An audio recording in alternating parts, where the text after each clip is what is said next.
welcome. All right. This mic is all yours, Audsie. All right. Happy Thursday, everybody. Welcome to another week of reading A Course in Mysticism and Miracles. Begin Your Spiritual Adventure by Dr. John Mundy. And we're on chapter 3, page 33, in the section called Atonement. So we'll just jump right in. Atonement, as described by the Course, is the process by which we remove the blocks we have built to an awareness of love's or God's presence. This is the same goal sought in mystical processes described by most religions. There is a self, capital S, that is forever connected with God and thus forever a part of eternity. This self has gotten covered over by an artificial self that we call the ego, masquerading as the true self. The self we create in the world, however, is not who we are in truth. Only by relinquishing this pretense of a self can we remember our eternal home in God. The ego is a charade, a pretext, a deception lacking in reality of any kind. Italian sculptor Michelangelo said, "The best artist has that thought alone, which is contained within the marble shell." The sculptor's hand can only break the spell to free the fingers slumbering in the stone. We are all, like Michelangelo, seeking to free the self that has been covered over by a veil of guilt, fear, and separation. All that a mystical experience does is to remove the veil we have created in the world by looking at the ego and recognizing it for what it is, nothing. When we choose the ego or separation, we create a fantasy world and thereby lose sight of the real world of oneness. Our task is simply to undo the illusion. 1 + 1 = 1. That's a number 1 plus a number 1 equals the word one, O-N-E. And from the text, chapter 1, revelation unites you directly with God. Miracles unite you directly with your brother. No one is excluded from heaven, and the perfect communication of the Course is available to everyone. Yeah, and we say the perfect communication of the Course. That's an interesting quote there, because I know when I first was reading it, I didn't really understand it all the time. Some parts were, there was a recognition, and overall there was an excitement about the whole idea of A Course in Miracles, of course, because I felt like it was the closest philosophy that aligned with my belief, because I just couldn't find the God I was looking for in any religion that I studied. And I did study a lot of religions. I actually took world religions in university. I was a member of several different churches, most of which were probably Christian based, I would say. They were all, I guess, but I did take Judaism, and Hinduism, and I've taken some other courses through another ACIM group of just different religions, Buddhism and such. So I've really looked into religions, and the Course has just been something that's really fit with me. And that perfect communication also, I remember reading that I didn't even have to believe it. I could just read the lessons and it would be done. And that was really a relief, because I know some of the things I wasn't believing in. So just knowing that perfect communication is there to meet me where I am. You may have heard people say, oh, I've read this many times, but I didn't get that message. And that certainly happened to me too. I've read and done the lessons a few years in a row, not consistently every time, but I'm impressed with how faithful I've been. So yeah, the perfect communication of the course is available to everyone. Love that. We remember together. Every mind is already there, already included. In the outside world of time, space, and separation, however, survival is dependent upon exclusion, on limitation. Thus, we set out to destroy those enemies, those external separate illusions that seem to threaten our survival. In atonement, however, the past is gone, and with its passing, the drive for vengeance has been uprooted and has disappeared. The stillness and the peace of now enfolds you in perfect gentleness. Everything is gone except the truth.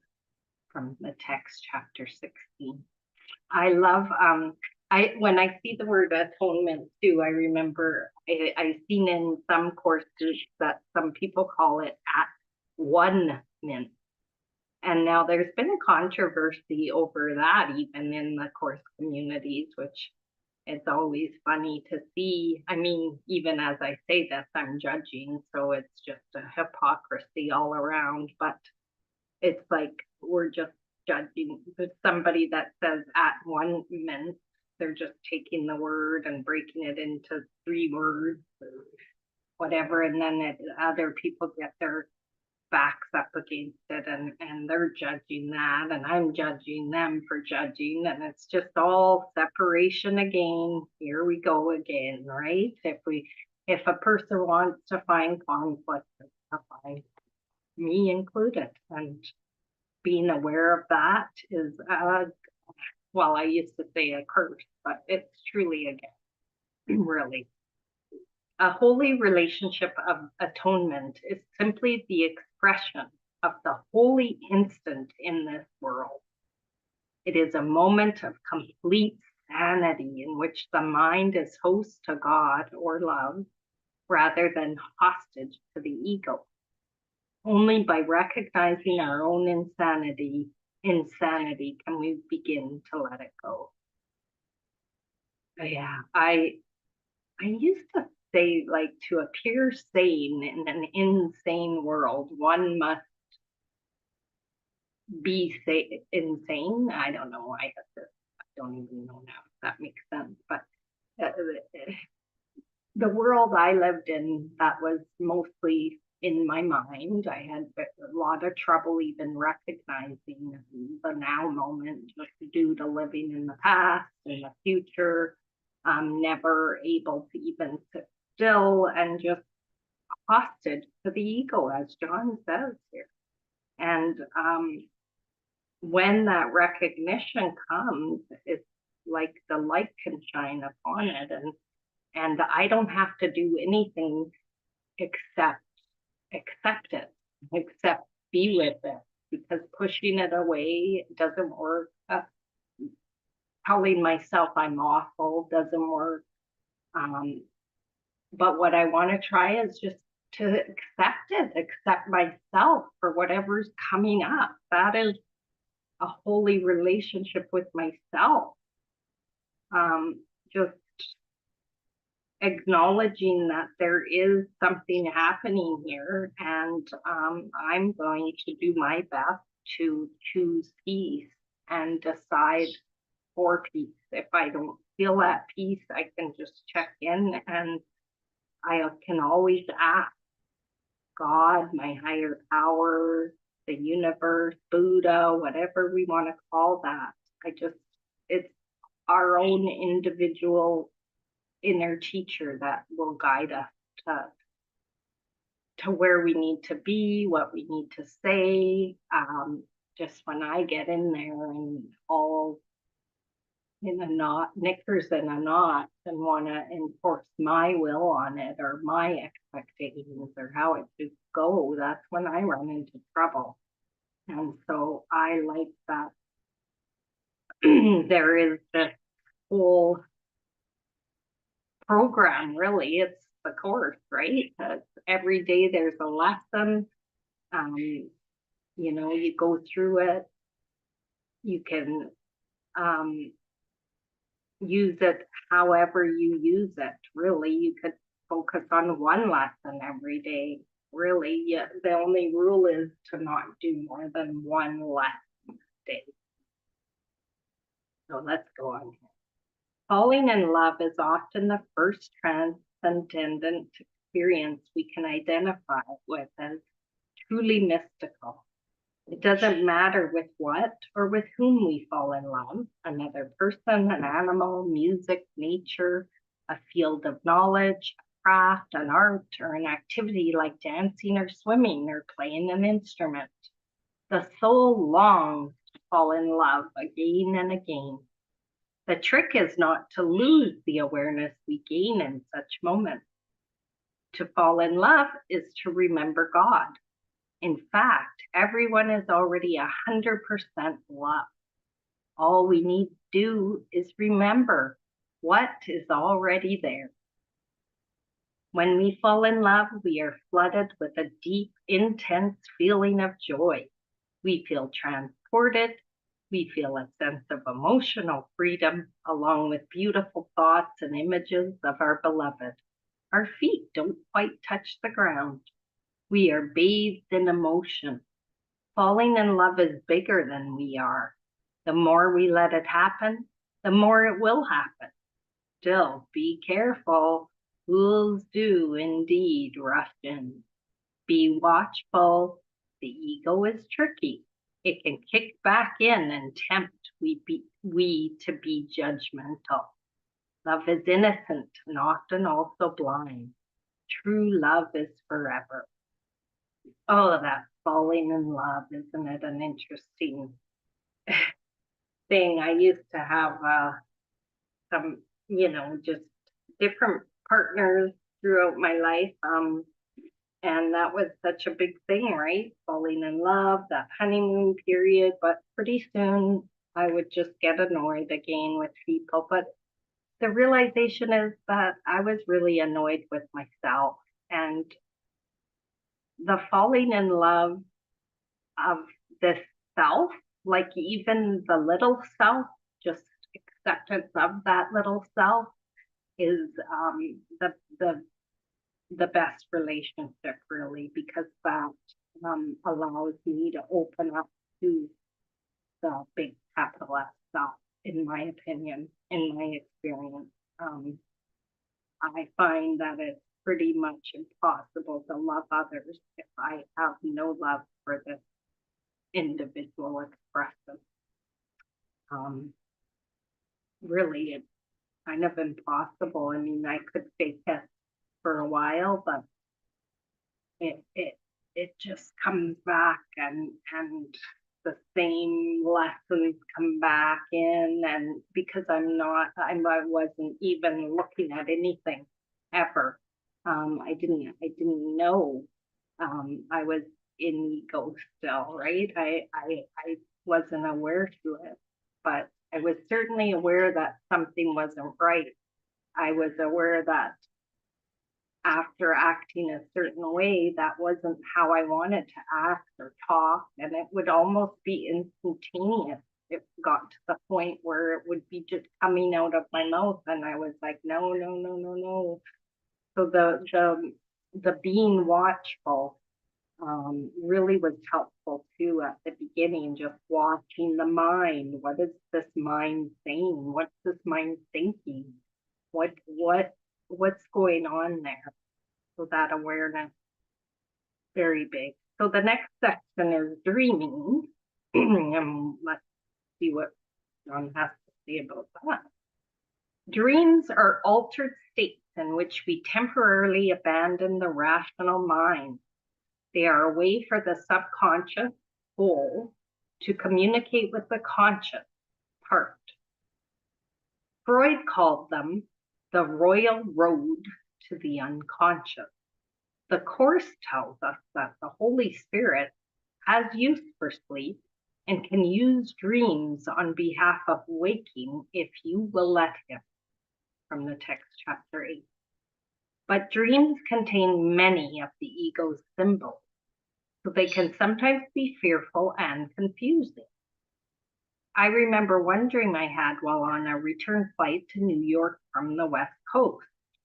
Although I did not realize it because I was sleeping, the plane was going through a bit of turbulence.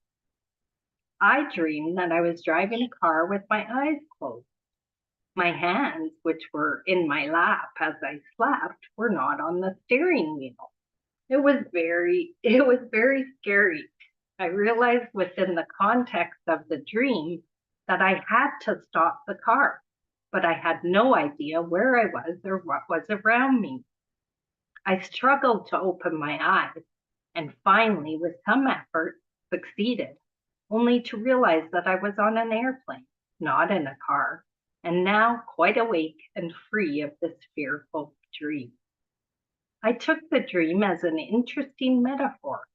All we need to do is awaken and our nightmarish dream world will be gone.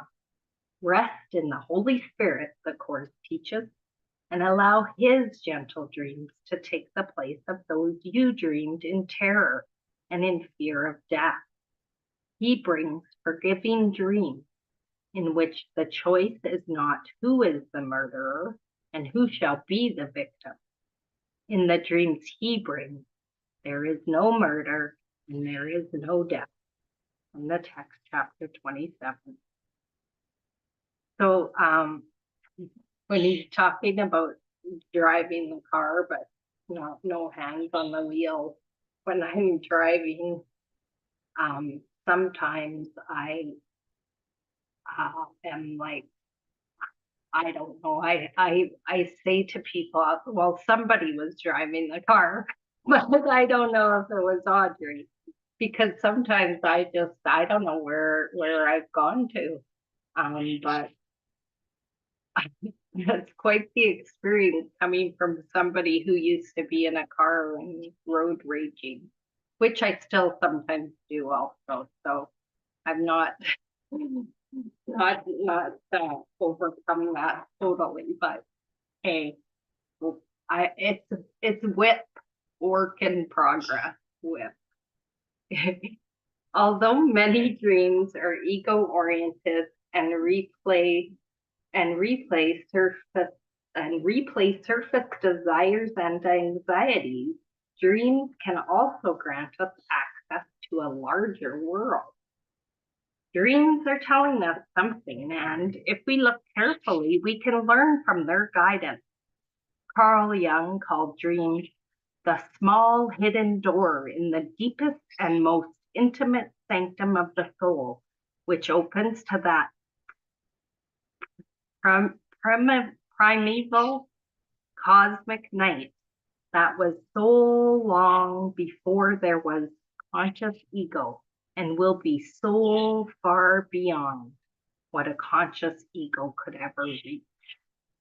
And that's soul, S-O-U-L, soul, long, not so long, soul, far, S-O-U-L, far. Very interesting, Carl, yeah. While surface dreams are concerned with daily anxieties or problem solving, dreams are also metaphorical. If we listen and watch carefully, we can find lessons in our dreams, perhaps even the voice of God. In Dreams, God's Forgotten Language, John Sanford tells us to look carefully at the messages that come in our dreams. Dreams can also introduce us to our shadow when we do things in them we would not do in an awakened world. By looking at the dark side of ourselves, we can begin to relinquish some of the shadow's power over us. Wonderful. And that's the whole work of just shining the light on anything dark. And that's what I'm here to do.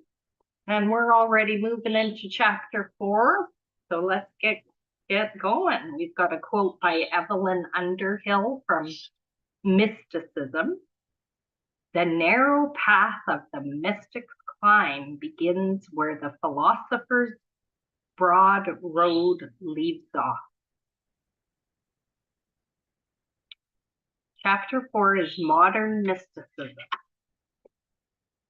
Except among American transcendentalists and German idealists, little general interest in the science of mysticism was evident prior to the latter part of the 19th century. The beginning of the 20th century, however, saw a flowering of interest in mysticism because of the newly developing field of psychology. At the same time, Catholic scholars became more interested in the experiences of some of their most famous mystics, like 12th century St. Francis of Assisi and 16th century St. Teresa of Avila. A lot can be learned about mysticism and its relationship to psychology by following the works of scholars working in this crucial period. The first book I ever read on mysticism was Richard M. Bucky's 1901 book, Cosmic Consciousness, which I found in our small town's local library when I was 16. Wow, John was reading the book Cosmic Consciousness at 16 years old. Jeepers, that's awesome.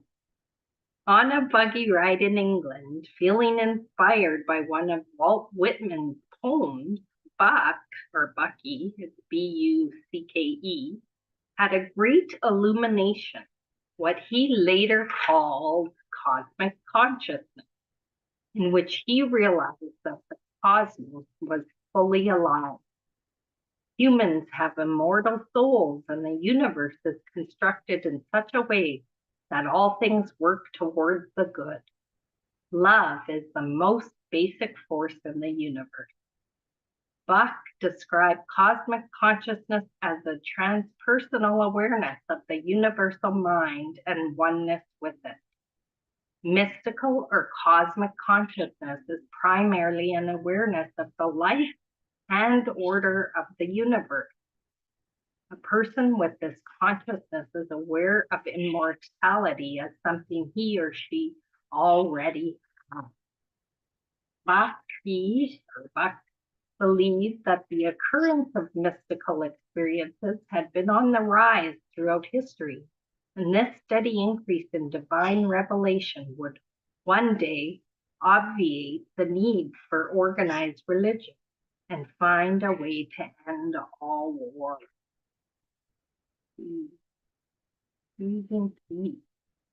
So cosmic consciousness it has the following points to it: an intuitive, non-intellectual, and ineffable awareness,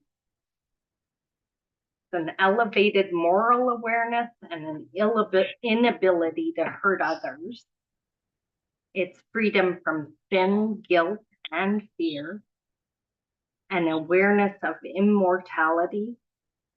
There's a freedom from fear of death, a definitive peak experience and a moment of transformation, and also an intellectual illumination or revelation.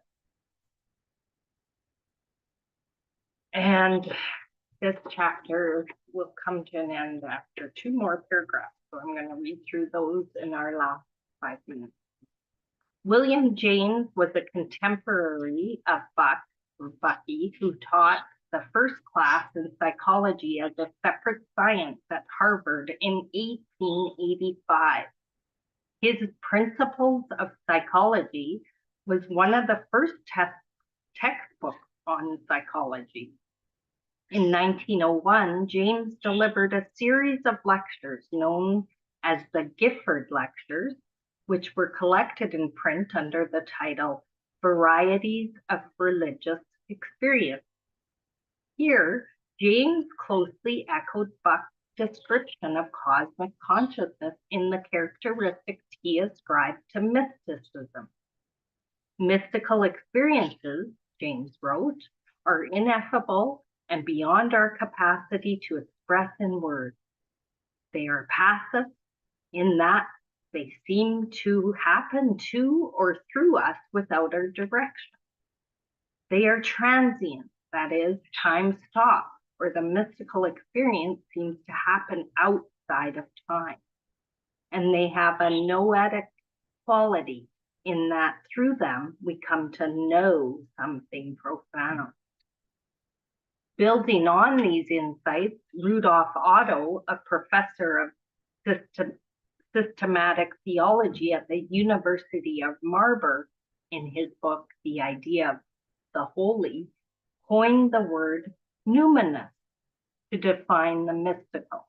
Numinous comes from the Latin word numen, which means a non-rational, non-sensory experience or feeling whose primary and immediate object is outside the self. According to Otto, mystical experiences all share 5 characteristics. They induce a sense of awe or fullness. They feel overpowering. They impart a sense of energy or urgency. They carry a feeling of being wholly other. WHOLLY, wholly other. And they contain an element of fascination. Yes, indeed. What a great chapter. That concludes our, oh no, it doesn't. I just turned the page. That's the end of the chapter. All right. Okay, so here's the quote by Rudolf Otto. Same flower, different garden. Whether the flower of mysticism blooms in India or in China, in Persia, or on the Rhine, its fruit is one. Very nice, very nice. Like James, Evelyn Underhill described 4 characteristics she found common to all mysticism, although her descriptions vary slightly from James. Mysticism, she argued, is an entirely spiritual activity, in no way concerned with adding to, exploring, rearranging, or improving anything in the visible universe. The business and method of mysticism, she concluded, is love. It draws the whole being homeward, always under the guidance of the heart. It is an experience of the whole self. And most important for Underhill, as for James, mysticism entails a definite psychological experience arrived at by arduous psychological and spiritual progress. Thus, it is essentially practical, not theoretical. And that brings us to the top of the hour. And, that's a lot to take in there, and I will be happy to come back next week and see what the rest of chapter 4 talks about. So until then, God bless everybody.